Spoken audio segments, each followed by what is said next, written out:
തെരുവ് നായ ആക്രമണങ്ങളിൽ മൃഗസ്നേഹികൾക്ക് വീണ്ടും സുപ്രീം കോടതിയുടെ പരിഹാസം.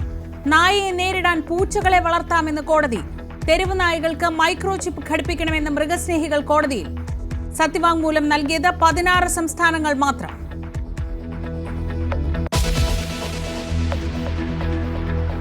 നിയമസഭാ തെരഞ്ഞെടുപ്പിന് ഒരുക്കങ്ങൾ തകൃതിയാകുന്നു.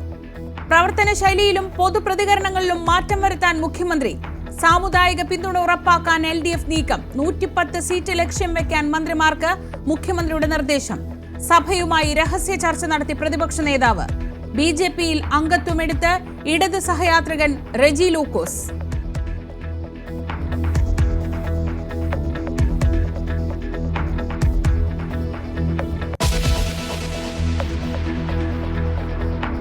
കേരള കോൺഗ്രസ് മാണിയെ UDF-ലെത്തിക്കാനുള്ള നീക്കം വെട്ടാൻ ജോസഫ് വിഭാഗം.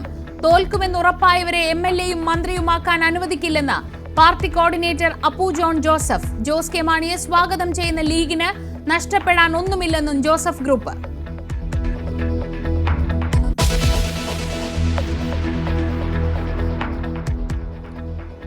കൊച്ചിയിൽ നടി ആക്രമിക്കപ്പെട്ട കേസിൽ വിചാരണ കോടതി ജഡ്ജിക്കെതിരെ ഗുരുതര പരാമർശങ്ങളുമായി സർക്കാരിന് നിയമോപദേശം.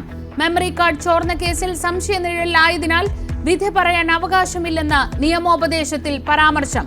ദിലീപിനെതിരായ തെളിവുകൾ പക്ഷപാതപരമായി തള്ളിയെന്നും ഡയറക്ടർ ജനറൽ ഓഫ് പ്രോസിക്യൂഷൻസ്.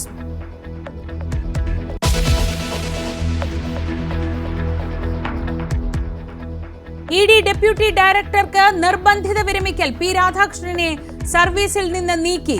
കൈക്കൂലി അടക്കം നിരവധി ആക്ഷേപങ്ങളിൽ അന്വേഷണത്തിനൊടുവിൽ നടപടി. പുറത്തായത് നയതന്ത്ര സ്വർണ്ണക്കടത്ത് കേസിലെ അന്വേഷണ ഉദ്യോഗസ്ഥൻ.